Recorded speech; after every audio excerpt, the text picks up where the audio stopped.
मुलांनो, आज आपण इयत्ता 10वी गणित भाग 1 मधील प्रकरण 3 अंकगणिती श्रेणी अभ्यासणार आहोत। त्याच्या आधी आपण क्रमिका म्हणजे सिक्वेन्स म्हणजे काय ते बघूया। खाली काही संख्या समूह मी लिहिलेले आहेत बघा। गट ए मध्ये हे संख्या समूह लिहिलेले आहेत बघा। 2 4 6 8 10।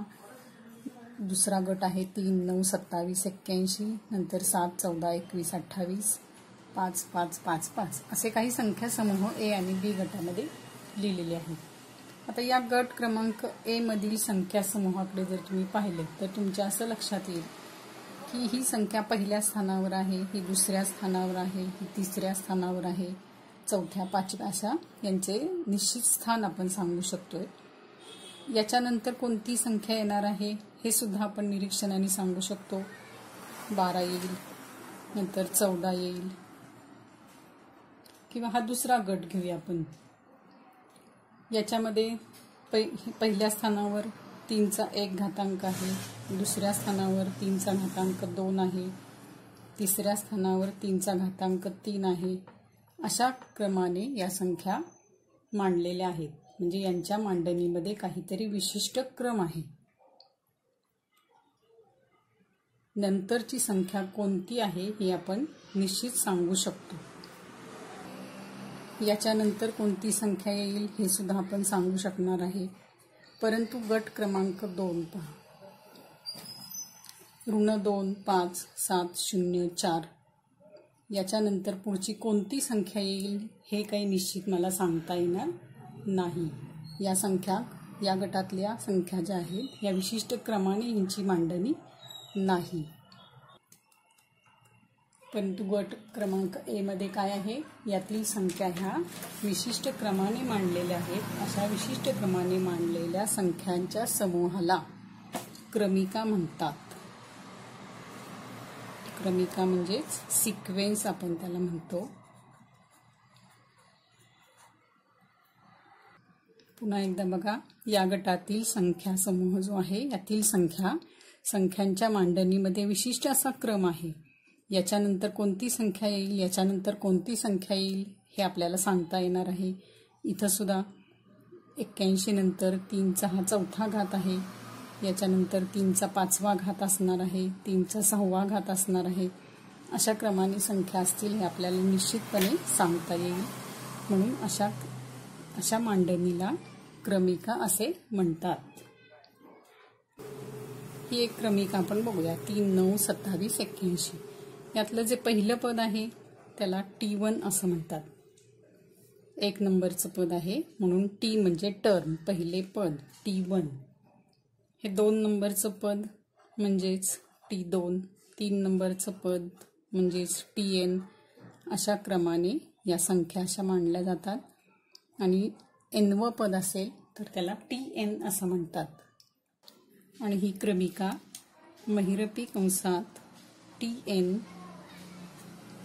बरोबर T1 स्वल्पविराम T2 स्वल्पविराम T3 अप टू Tn अशी दर्शवली जाते। म्हणजेच क्रमिकेची व्याख्या काय आहे, विशिष्ट क्रमाने मांडलेल्या संख्यांच्या समूहाला क्रमिका सिक्वेन्स असे म्हणतात। त्यातलं पहिलं पद असतं T1, T1, T2, T3, T4। या ठिकाणी 2 क्रमिका मी लिहिलेल्या आहेत, 3 9 27 81, 7 14 21 28। आता हे पहिलं पद आहे, पहिल्या पदाला 3 ने गुणल्यानंतर मला दुसरं पद मिळालेलं आहे, दुसऱ्या पदाला 3 ने गुणल्यानंतर तिसरं पद मिळालेलं आहे, तसंच ह्या तिसऱ्या पदाला 3 ने मला गुणावं लागलं, तिसरं पद चौथं पद मिळालं। या ठिकाणी काय केलंय, पहिल्या पदामध्ये 7 मिळवावे लागलेत, दुसऱ्या पदामध्ये 7 मिळवावे लागलेत, तिसऱ्या पदामध्ये 7 मिळवावे लागलेत, तेव्हा पुढचं पद मिळालेलं आहे। म्हणजे आधीच्या संख्येत किंवा आधीच्या पदामध्ये एक ठराविक संख्या मिळवल्यानंतर पुढचं पद मिळालेलं आहे। या ठिकाणी आधीच्या पदामध्ये या 7 मध्ये एक ठराविक संख्या मिळाली की पुढचं पद आपल्याला मिळत गेलेलं आहे। हे दुसरं उदाहरण बघा, 9 15 21 27 याच्यामध्ये 9 मध्ये 6 मिळवले 15 मिळाले, 15 मध्ये 6 मिळवले 21 मिळवले, 21 मध्ये 6 मिळवले 27 मिळवले। म्हणजे एक ठराविक संख्या म्हणजे 6 मिळवल्यानंतर पुढचं पद मिळालं। म्हणजे इथलं पद मला काढायचं असेल तर 27 मध्ये 6 मिळवावे लागतील, मला 33 मिळतील. अशा प्रकारे ही क्रमिका आपल्याला पुढचे पद आपल्याला ठरवता येईल. याच्यामध्ये सुद्धा 2-2 आपण मिळवत गेलो तर पुढचं पद आपल्याला मिळणार आहे. अशा प्रकारच्या ज्या क्रमिका असतात त्यांना अंकगणिती श्रेणी असं म्हणतात.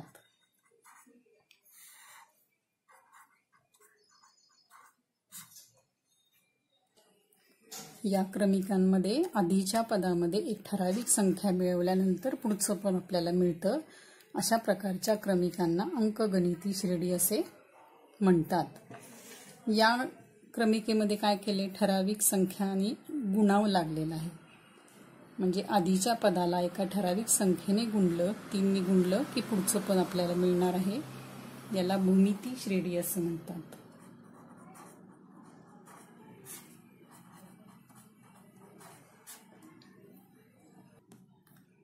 ही क्रमिका जी आहे तिला भूमिती श्रेणी म्हणतात, कारण एक ठराविक संख्येने गुणल्यानंतर पुढचं पद मिळत जातं. जॉमेट्रिक प्रोग्रेशन किंवा याच्यामध्ये आधीच्या पदामध्ये एक ठराविक संख्या मिळवली किंवा वजा केल्यानंतर पुढचं पद आपल्याला मिळतं, तेव्हा आपल्याला अर्थमेटिक प्रोग्रेशन म्हणजेच अंकगणिती श्रेणी मिळते.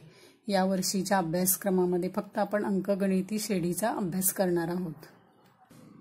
ही अंकगणिती श्रेणी बघा, या अंकगणिती श्रेणीमधील ही क्रमागत पदे आहेत. याच्यानंतर हे आलेले, याच्यानंतर हे, म्हणून ह्याला क्रमागत पद म्हणणार आहोत. या क्रमागत पदांमधील जो फरक आहे म्हणजे 14 आणि 7 मधला फरक हा काय आहे, स्थिर आहे, समान आहे. प्रत्येक पदांमध्ये ह्या 2 पदांमध्ये 7चा फरक आहे. म्हणजे हा जो फरक आहे तो स्थिर फरक आहे. या स्थिर फरकालाच सामायिक फरक किंवा सामान्य फरक असं म्हणतात. सामायिक किंवा सामान्य फरक, कॉमन डिफरन्स, आणि तो डी या अक्षराने दर्शवला जातो. आता हा कॉमन डिफरन्स जो असतो तो धन असू शकतो, ऋण असू शकतो किंवा शून्य सुद्धा असू शकतो.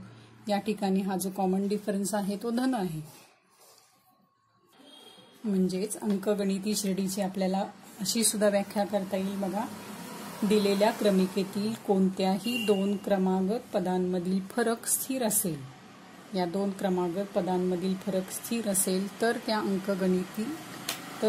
क्रमिकेला अंकगणिती श्रेणी असे म्हणतात. दिलेल्या क्रमिकेतील 2 क्रमागत पदांमधील फरक स्थिर असेल, सामान्य फरक असेल तर त्या क्रमिकेस अंकगणिती श्रेणी असे म्हणतात. ही जर Tn ही क्रमिका अशी असेल, T1, T2, T3 up to Tn, त्याच्या पुढचं पद असणार आहे Tn अधिक n. म्हणजे ह्या दोघांमधला फरक म्हणजे D बरोबर T2 वजा T1 हा जर फरक समान असेल, किंवा इन जनरल आपल्याला लिहायचं झालं तर D बरोबर Tn अधिक 1 वजा Tn, हा फरक जर समान असेल तर ती अंकगणिती श्रेणी असते. आणि ह्या श्रेणीतलं जे पहिलं पद असतं Tn त्याला A सुद्धा म्हणतात. आणि सामान्य फरक म्हणजेच D, पहिलं पद A आणि ह्या दोघातलं जे अंतर आहे किंवा फरक आहे तो T. म्हणजे ह्या अंकगणिती श्रेणीतील पदे कशी होतील बघा. पहिलं पद A, T1 म्हणजे A. दुसरं काय असते, पहिल्या पदामध्ये सामान्य फरक मिळवलेला म्हणजे A अधिक D. नंतरचं पद काय येईल, A अधिक 2D. नंतरचं पद येईल A अधिक 3D. अशा प्रकारे आपल्याला ही पदे लिहिता येतील. यावरून आपण आता सराव संच 3.1 बघूया. प्रश्न पहिला आहे, खालीलपैकी कोणत्या क्रमिका अंकगणिती श्रेणी आहेत. ज्या अंकगणिती श्रेणी असतील त्यातील प्रत्येकीचा सामान्य फरक काढा. यातलं पहिलं उदाहरण आहे 2, 4, 6 आणि 8. पहिलं पद लिहिलेलं आहे T1 2 किंवा T1 2, T2 4, T3 6 आणि T4 8. आपल्याला सामान्य फरक काढायचा आहे. D बरोबर 2 क्रमागत पदांमधील फरक म्हणजे दुसऱ्या पदातून पहिलं पद वजा करायचं. म्हणजे 4 वजा 2 म्हणजेच 2 मिळाला. या 2 पदांमधला फरक मिळाला 2. नंतरच्या पदांमधला तिसऱ्या आणि दुसऱ्या पदामधला फरक म्हणजेच T3 वजा T2 तो काही 6 वजा 4 म्हणजेच 2. नंतरच्या 2 पदांमधला फरक T4 वजा T3 तो येईल 8 वजा 6 म्हणजेच 2.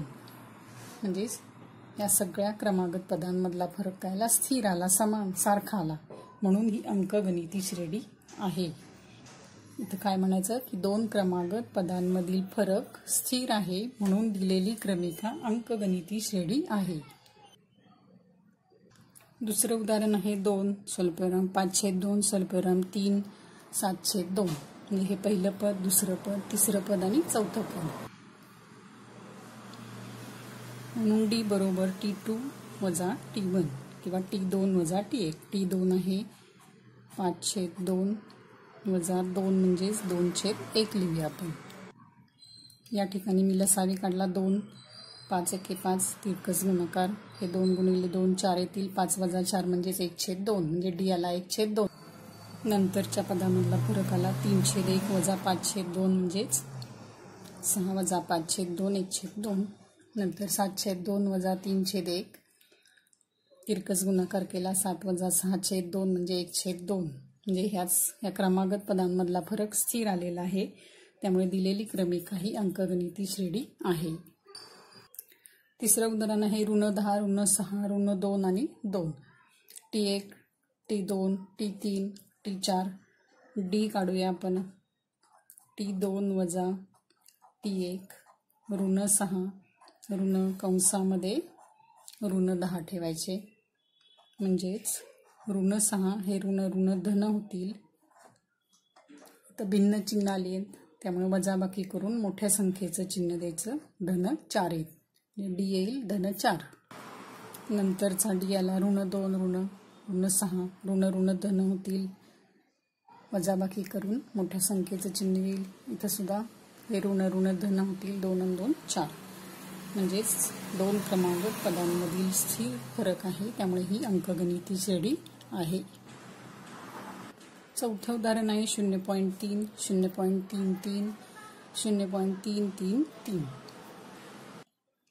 T1 लिहिला, T2 लिहिला, T3 लिहिला.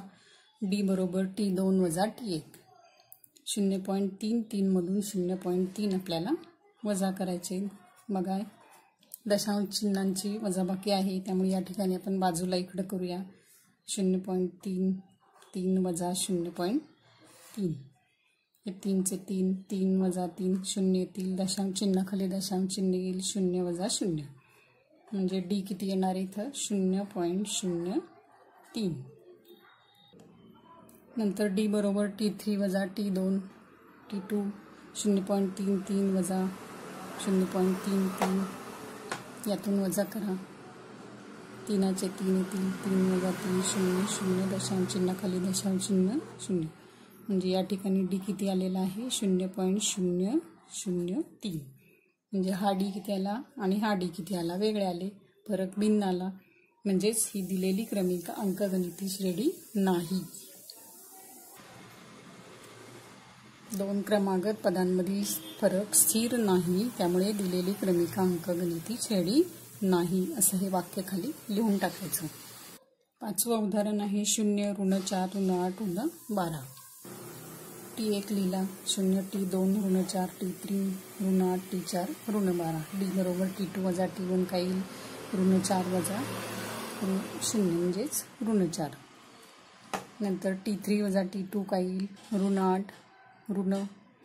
वजा 4 हे ऋण धन होतील. -8 आणि 4 मोठ्या संख्येतून लहान संख्या वजा केली. मोठ्या संख्येचं चिन्ह दिलं -4 आलं. या ठिकाणी सुद्धा D किती आला -4 आला. म्हणजेच प्रत्येक ठिकाणचा D स्थिर आलेला आहे, समान आलेला आहे, सारखा आलेला आहे. त्यामुळे ही अंकगणिती श्रेणी आहे. पुढचं उदाहरण आहे ऋण 1/5 ऋण 1/5 ऋण 1/5. T1 ऋण 1/5 T2 ऋण 1/5 T3 सुद्धा ऋण 1/5. म्हणून D बरोबर T2 वजा T1 म्हणजेच ऋण 1/5 वजा ऋण 1/5 म्हणजेच ऋण 1/5 हे ऋण ऋण धन होतील 1/5 हे धन ऋण 0 येतील. तसंच T3 वजा T2 काय येईल ऋण 1/5 वजा ऋण 1/5 हे ऋण ऋण धन होतील ऋण 1/5 हे धन 1/5 जातील 0 येईल. म्हणजेच हा D 0 आलेला आहे सारखा स्थिर आलेला आहे म्हणून ही क्रमिका सुद्धा अंकगणिती श्रेणी आहे. पुढचं उदाहरण आहे 7वं 3 अधिक कर्निस्थ 2 3 अधिक 2 कर्निस्थ 2 3 अधिक 3 कर्निस्थ 2 म्हणजे T1 3 आहे T2 3 अधिक 2 कर्निस्थ 2 आहे T3 3 अधिक 2 कर्निस्थ 2 T4 बरोबर 3 अधिक 3 कर्निस्थ 2. D काढूया आपण T2 वजा T1 T2 आहे 3 अधिक कर्निस्थ 2 वजा 3 या 3ला 3 जातील आणि फक्त काय राहील कर्निस्थ 2 म्हणजे D आला कर्निस्थ 2. D बरोबर T3 वजा T2 3 अधिक 2 कर्निस्थ 2 वजा हे कंसामध्ये ठेवायचे 3 अधिक कर्निस्थ 2 म्हणजेच 3 अधिक 2 कर्निस्थ 2 या ऋण चिन्हामुळं आपली चिन्ह बदलतील. या ठिकाणी ह्या 3ला 3 जातील.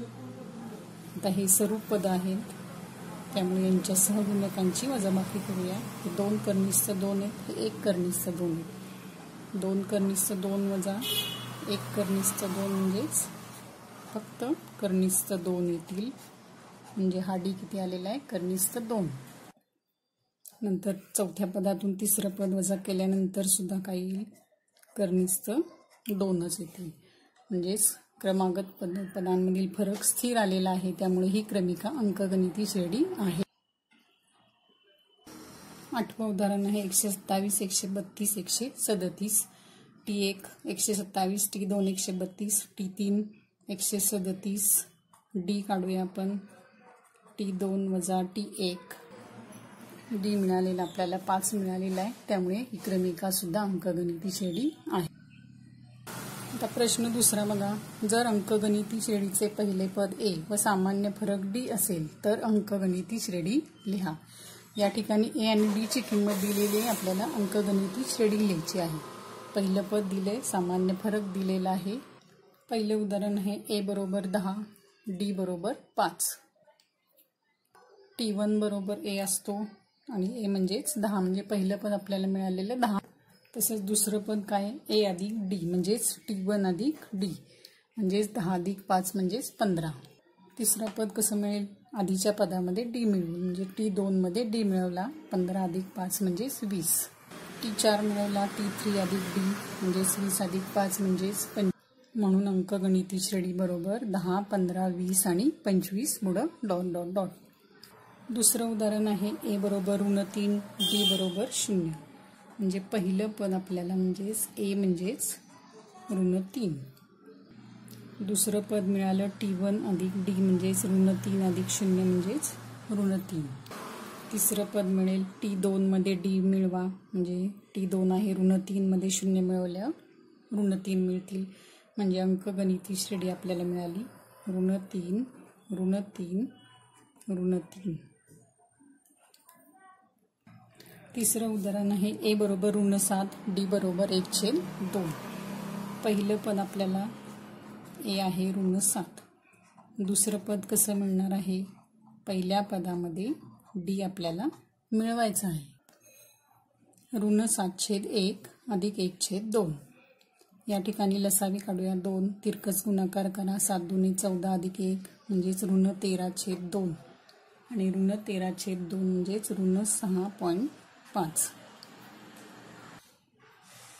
तिसरं पद T2 अधिक D T2 आहे ऋण 13/2 घेऊया आपण कारण D 1/2 आहे त्यामुळे समान छेद आहे ते ऋण 13 अधिक 1 म्हणजे ऋण 12/2 ऋण 6 येईल.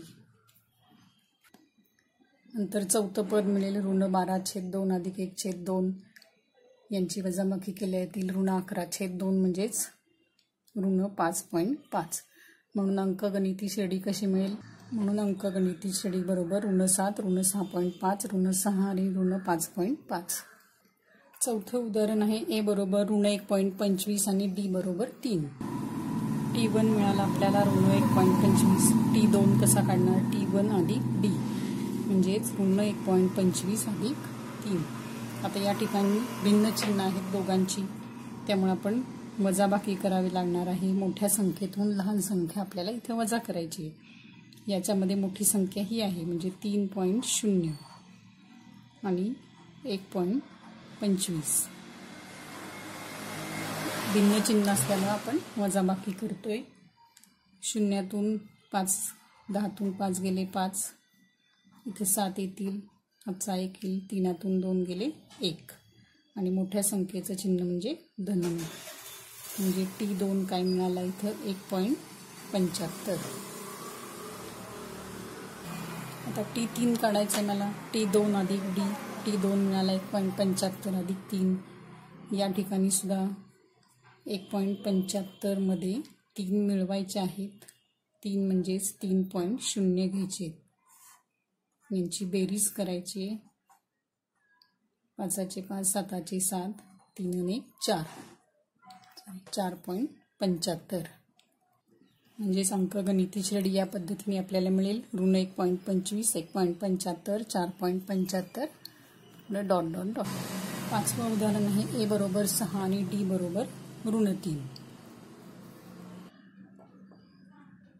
T1 काढला 6, T2 काढला 6 अधिक 3 म्हणजेच 9, T3 आला 12, T4 आला 15. म्हणून अंकगणिती श्रेणी बरोबर 6, 9, 12, 15. 6वं उदाहरण आहे ए बरोबर ऋण 19, डी बरोबर ऋण 4. म्हणजेच T1 मिळाला आपल्याला ऋण 19. T2 काय मिळेल? ऋण 19 अधिक ऋण 4 म्हणजेच ऋण 19 ऋण 4 म्हणजेच ऋण 23. T4 मिळेल आपल्याला ऋण 27 अधिक ऋण 4 म्हणजेच ऋण 27 ऋण 4 म्हणजे ऋण 31. म्हणून अंकगणिती श्रेणी बरोबर ऋण 19, ऋण 23, ऋण 27, ऋण 31. आता प्रश्न 3 आहे. खालील प्रत्येक अंकगणिती श्रेणीसाठी पहिले पद आणि सामान्य फरक काढा. पहिले पद म्हणजे ए आणि डी काढायचं आहे आपल्याला. त्यातलं पहिलं उदाहरण आहे 5, 1, ऋण 3, ऋण 7. T1 5 आहे म्हणजेच हा काय आहे? ए आहे. म्हणजे हे पहिलं पद मिळालं आपल्याला. T2 1, T3 ऋण 3, T4 ऋण 7. आता ही अंकगणिती श्रेणीच आहे, त्यामुळे आपण फक्त एकदाच फरक काढणार आहोत. T2 वजा T1. डी बरोबर T2 वजा T1. T2 काय आहे? 1 आणि 5. 1 वजा 5 म्हणजेच ऋण 4 येतील. मोठ्या संख्येतून लहान संख्या वजा करून मोठ्या संख्येचं चिन्ह आपण दिलेलं आहे. म्हणजेच पहिलं पद आपल्याला मिळालेलं आहे 5 आणि सामान्य फरक मिळालेला आहे ऋण 4. खाली लिहून टाकायचं. दुसरं उदाहरण आहे 0.6, 0.9, 1.2, 1.5.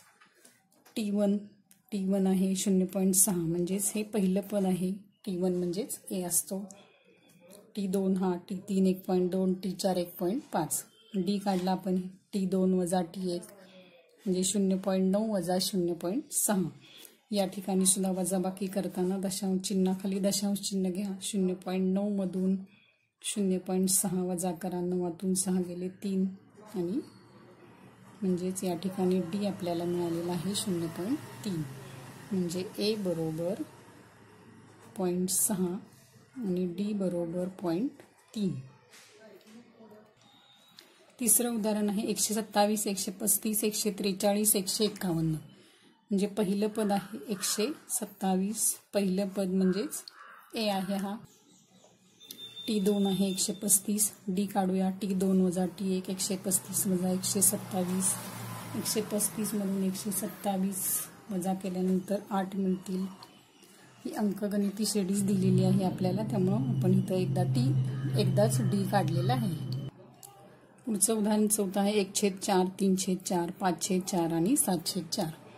मग T1 बरोबर 1/4 म्हणजेच हा ए आहे. पहिलं पद आहे. T2 आहे 3/4.